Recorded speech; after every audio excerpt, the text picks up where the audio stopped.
एक समय किसी नगर में एक बहुत ही धनवान साहूकार रहता था। साहूकार का विवाह नगर की सुंदर और गुणवती लड़की से हुआ था। एक बार वो अपनी पत्नी को लेने बुधवार के दिन ससुराल गया। वो पत्नी के माता पिता से विदा कराने के लिए कहा, लेकिन लड़की के माता पिता ने कहा आज बुधवार है, बुधवार को किसी भी शुभ कार्य के लिए यात्रा नहीं करते। लेकिन वह नहीं माना। उसने बहन की ऐसी बातों को मानने से मना किया। दोनों ने बैलगाड़ी से यात्रा प्रारंभ की। 2 कोस की यात्रा के बाद उसकी गाड़ी का एक पहिया टूट गया। वहां से दोनों ने पैदल ही यात्रा शुरू की। रास्ते में पत्नी को प्यास लगी तो साहूकार उसे एक पेड़ के नीचे बैठाकर जल लेने के लिए चला गया। थोड़ी देर जब वो कहीं से जल लेकर वापस आया तो बुरी तरह हैरान हो गया उठा, क्योंकि उसकी पत्नी के पास उसी ही शक्ल सूरत का एक दूसरा व्यक्ति बैठा था। पत्नी भी साहूकार को देखकर बहुत ही हैरान रह गई। वह दोनों में कोई अंतर नहीं कर पाई। साहूकार ने उस व्यक्ति से पूछा, तुम कौन हो और मेरी पत्नी के पास क्यों बैठे हो?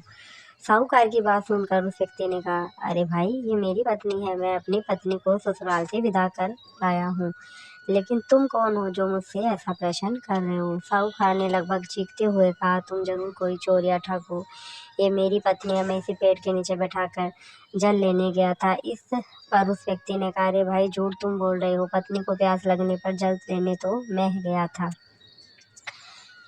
और पत्नी को पानी भी पिला दिया। अब तुम चुपचाप यहाँ से चलते बनो, नहीं तो सिपाही को बुलाकर पकड़वा दूंगा।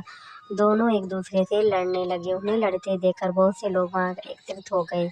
नगर के कुछ सिपाही वहां आ गए। सिपाही ने उन दोनों को पकड़कर राजा के पास ले गए। सारी कहानी सुनकर राजा भी किसी निर्णय पर नहीं पहुंचा।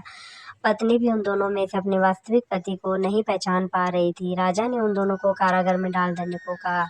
राजा के फैसले को सुनकर असली साहूकार भयभीत हो उठा। तभी आकाशवाणी हुई, साहूकार, तूने माता पिता की बात नहीं मानी और बुधवार के दिन अपने ससुराल से प्रस्थान किया। ये सब भगवान बुद्ध देव के प्रकोप से हो रहा है। साहूकार ने भगवान बुद्ध देव से प्रार्थना की, हे भगवान बुद्ध देव, मुझे क्षमा कर दीजिए। मुझसे बहुत बड़ी गलती हुई है। भविष्य में अब कभी ऐसा नहीं करूँगा और सदैव बुधवार को आपका व्रत किया करूँगा। साहूकार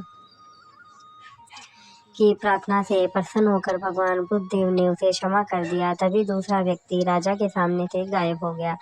राजा और दूसरे लोग इस चमत्कार को देखकर हैरान हो गए। भगवान बुद्ध देव की कृपा से राजा ने सम्मानपूर्वक साहूकार उसकी पत्नी को विदा किया। कुछ दूर चलने पर रास्ते में उन्हें बैलगाड़ी भी मिल गई। बैलगाड़ी का टूटा हुआ पहिया भी जुड़ा हुआ था। दोनों उसमें बैठकर नगर की ओर चल दिए। साहूकार और उसकी पत्नी दोनों बुधवार का व्रत करते हुए आनंद पूर्वक जीवन यापन करने लगे। भगवान बुद्ध देव की अनुपमा से उनके घर में धन संपत्ति की वर्षा होने लगी। जल्द उनके जीवन में खुशियां ही खुशियां भर गई। बुधवार का व्रत करने से स्त्री पुरुष के जीवन में सभी मंगल कामनाएं पूरी होती हैं। अगर आपको यह कहानी अच्छी लगी हो तो कृपया चैनल को सब्सक्राइब और वीडियो को लाइक जरूर करें।